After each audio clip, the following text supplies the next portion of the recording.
What's good, everybody? This is Robo from All Bark, back with another video. Today on the channel, I'm going to be doing another Summer League recap, going over the games played on Monday, which was day 4 in Las Vegas. I'm going to do these recap videos for every day in Vegas. I'll be posting on here each of the next 7 days. The first game of the Monday slate was a blowout victory for the Cavs over the Memphis Grizzlies, 100-77, as they were led by stellar performances from Sam Merrill and Emoni Bates. Merrill went absolutely insane beyond the arc, knocking down 8 triples en route to a 27-point performance in just 21 minutes on the floor. Emoni Bates had by far his best showing so far this summer, knocking down 5 triples of his own for a 21-point game that also included 2 steals and 2 blocks. The Cavs really might have something in Emoni as he keeps developing his game into a more well-rounded player. Isaiah Mobley was solid in this one, finishing with 8 points, 5 assists, and a block, and Khalifa Diop led the way on the boards, grabbing 9 of them. Sharif Cooper played some really good defense in this game, in my opinion, and even though his shot wasn't falling, I thought he looked the part of an NBA player pretty much the whole game. Craig Porter was stellar off the bench, providing Cleveland with 12 points, 7 boards, and 6 dimes, and Pete Nance once again played well, going 4 for 6 off the bench. For the Grizzlies, David Roddy was the performer of the night, getting himself 18 points without a single three-pointer made, getting to the line early and often in this game. Jake LaRavia hit 5 shots in this one, all from deep, finishing with 16 points. And Kenny Lofton had a pretty solid game, but maybe not up to his standards, putting up just 15, 6, and 4, which is maybe his lowest statistical output of the Summer League, but I thought he shined defensively in this one, grabbing 4 steals and swatting away a shot as well. G.G. Jackson struggled in this game. It's hard to be too concerned with that, considering how well he's played in limited action this summer. It's been pretty unexpected as well because of his youth, but that youth definitely showed tonight as he went 4 for 14 for just 10 points and a few turnovers. I still really love his upside. I think the Grizzlies giving him some time to develop is a perfect situation for him given his age. Really good patience, him coming off of that screen and defend the guy off the bounce.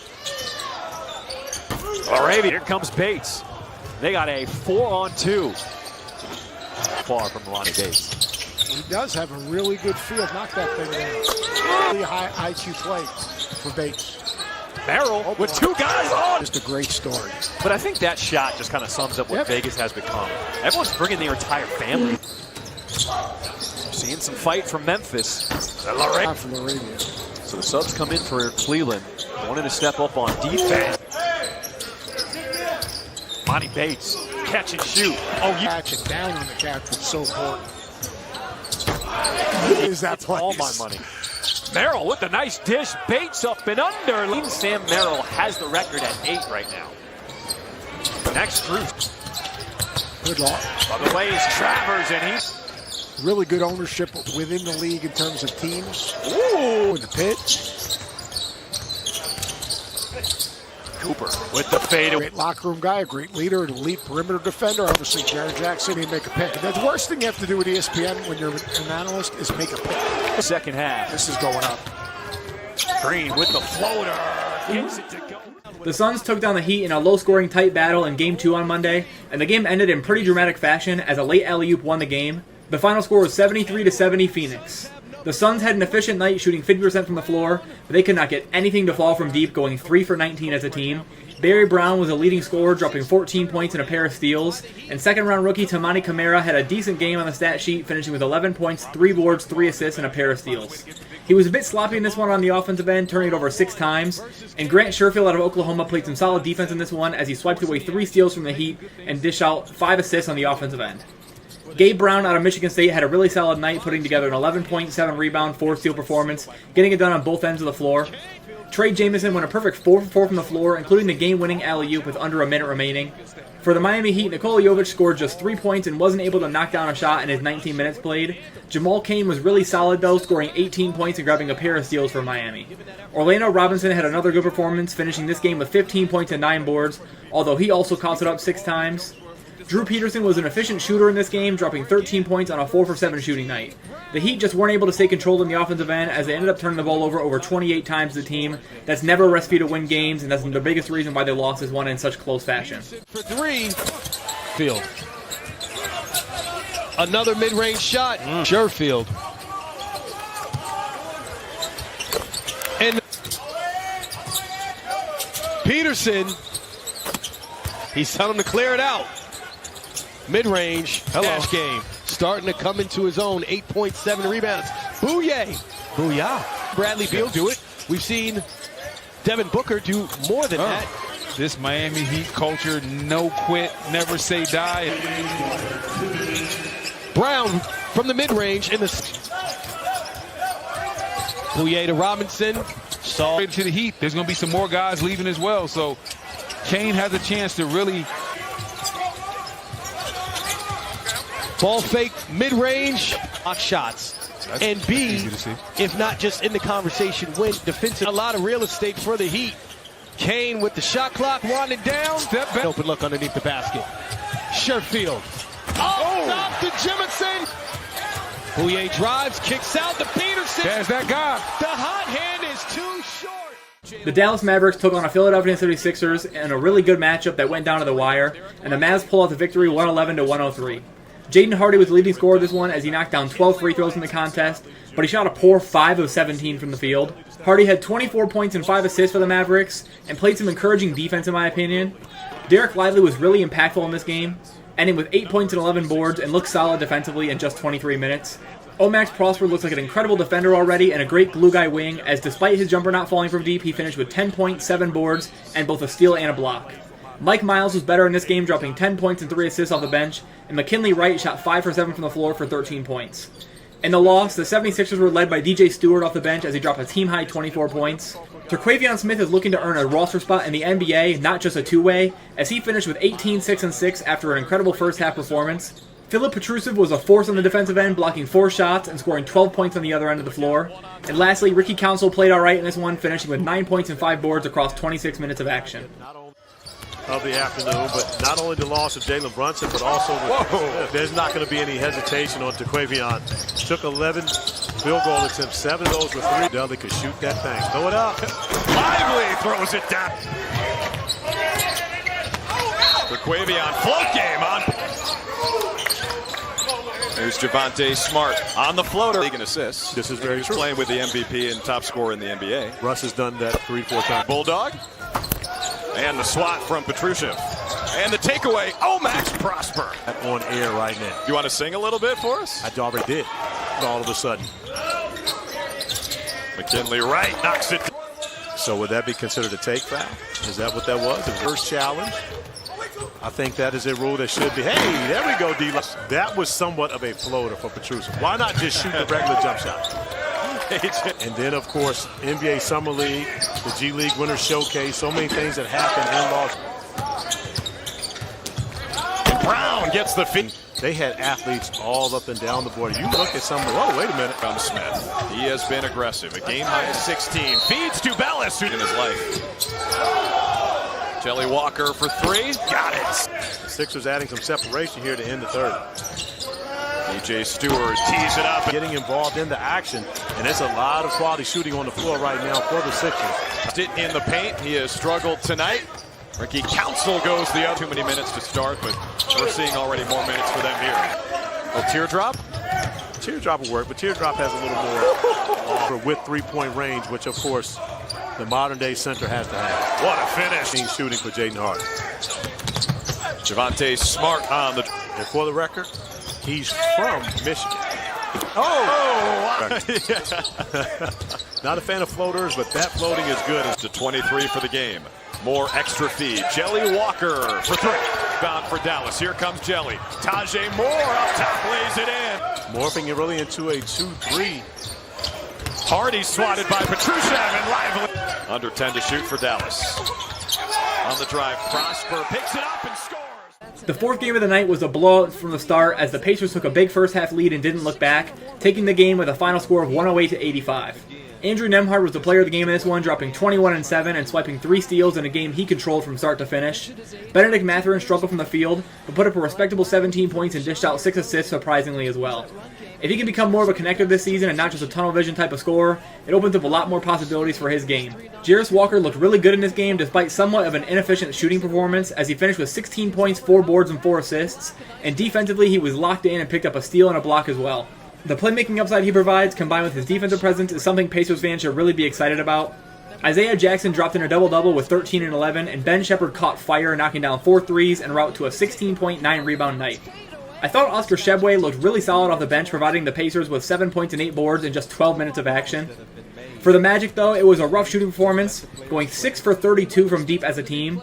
Anthony Black was not nearly as effective as his first game, but he still looked better than the box score represented. Just 8 points for him, but that came with 7 boards, 3 assists, and 2 steals, including a couple absolute dimes in this one.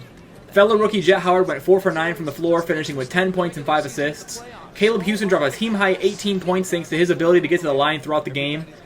I thought Elijah Hughes had a great game, putting up 14 points despite a poor shooting night from deep.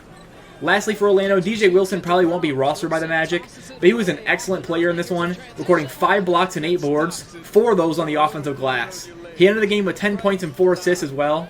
No Kai Soto tonight for Orlando. I really hope he gets some playing time over the next 2 games in Vegas, as I'm excited to see what he can bring to this group, and he's really helping Orlando with their social media presence. 25 games for the Wisconsin Herd last year. This Magic team generate some of the 10 turnovers here in the first half.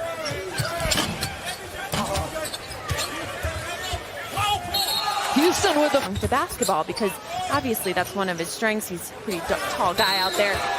That can help you dunk. That helps. The 7th grade. Inside the lane. There'll be a little bit more of a comeback here by the Magic. That helps. Houston with the best meal I had, actually, Coach talked about playing hard. Defensively, we knew they were going to have to come. They're 17th, depending on the schedule. The ones that don't make the semifinals.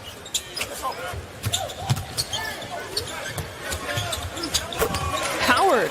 Right now, what they have to do is figure out a way to get the momentum back, and this shot might. Catch too, and they were loving that. It does make it tough, right? Yo, especially for kids. What do you mean the E is silent? With an I. So here's Hughes from up top. Someone save me. Hughes inside for 10 points, 7 rebounds. He's put together a nice game. He really has, and not only has he put, I give the Pacers a lot of credit, a complete effort. 5 starters tonight for the Pacers are in double figures, including on this very floor. The best team story in the NBA, in my opinion. The next game played on Monday slate was between the Jazz and the Timberwolves, and the Jazz took the dub 108-96 behind another phenomenal performance out of Keontae George. This kid's looking like an absolute steal at pick 16. I know earlier in the process he was mocked in the top 10, and I think the occasional struggles and strength issues were definitely a bit overvalued, as he's been absolutely dominant all summer league. Against the Wolves, he put up 26 points and 7 assists, shooting 60% from the floor and knocking down 5 threes. Johnny Juzang matched that point total off the bench, going 10 for 14 from the floor. Colby Ross shot the ball great as well, scoring 13 points and dishing out 4 assists. Micah Potter brought in a double-double and flirted with a triple-double, recording 7 assists in this one. Luka Samanic dropped in 14 points and 8 boards in 23 minutes as well for the Jazz. On the other side of this game, though, Leonard Miller was incredible, scoring 20 points on an efficient night and recorded 3 steals and 5 boards to complement that. The fact he fell out of the first round may haunt some NBA teams that passed on him. There really was no reason for that other than teams maybe being afraid of his bust potential, but I think that extra year he had in the G League really helped him out. Josh Minott put up 19 points in the loss, and Brandon Williams finished with 17 points and 7 assists for the Wolves. The takeaway goes hard to the hole and the rules of the game. Miller got it. Pass. Minott extra. Travion Williams flushes it. 94 national champion at Arkansas is Leonard Miller. More good defense from Miller going straight up. DJ Carton. Up top, Minott. Joey Hauser also started his career at Mark. He hasn't slowed down since. Adams left alone. Bullseye. Important member of the Boston Celtics. Carton in attack mode. Marquette. Product. Play for Wojo. Everybody, it's a lot. George puts his head down. Oh. Soares gets stopped. See teammate Kenny the Jet Smith.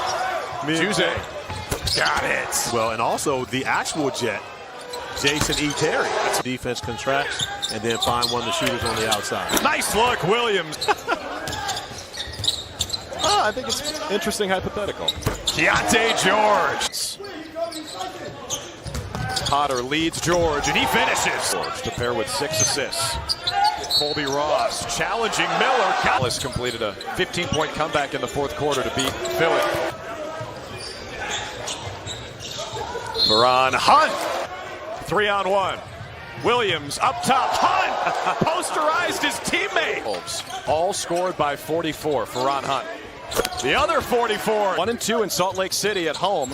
Trying to start 2-0 here in Vegas. And Oh, great find. Juzang ahead of the pack. Showtime.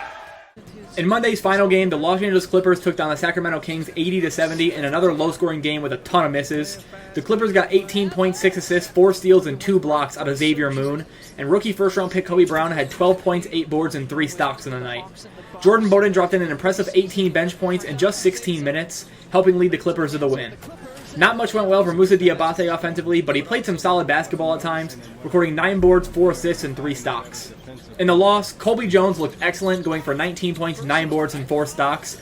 Another guy who could have been selected in the first round but fell to 34th for the Kings. Keon Ellis continued his solid summer, dropping 16 points, 5 assists, and 3 steals. Kessler Edwards couldn't get anything going offensively, shooting just 3 of 11 and turning over the rock 5 times on the night. Just not a good game from Sacramento outside of Colby Jones, honestly, shooting just 37% from the floor as a team. A great leader for our relatively young team, and he made a big change in terms of their offensive philosophy.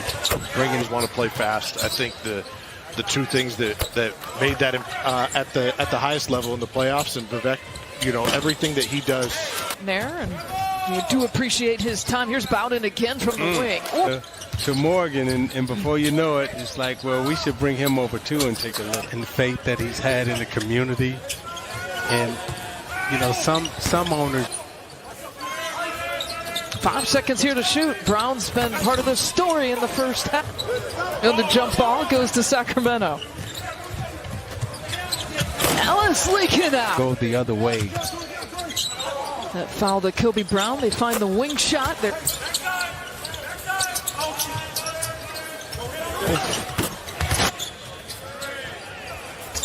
And Daub. Corner shot. I'm a little old school. I kind of like seeing the players. One of those, he was going for 2. How about another chance? Offensive rebound. How about both of those challenges? Look at the defense that's picked up. Oh, I love it. Try. Jones has got 17 points. In Missouri, right? Michael Porter Jr.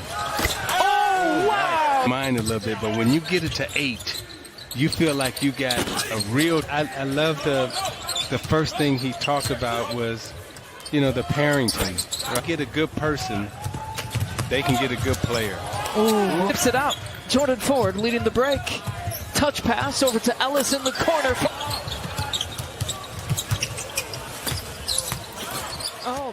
Just a 6-game slate on Monday, although it turned out to produce some solid games, and tomorrow should look the same with another 6 games being played. Victor Wembanyama's been shut down for the rest of Summer League, so we won't see him tomorrow night for the Spurs going up against his former teammate Bilal Coulibaly and the Wizards, which is a huge bummer. But other than that, that's going to be it for this Summer League recap video, guys. Thanks for watching once again, and I'll see you guys in my next video. Peace.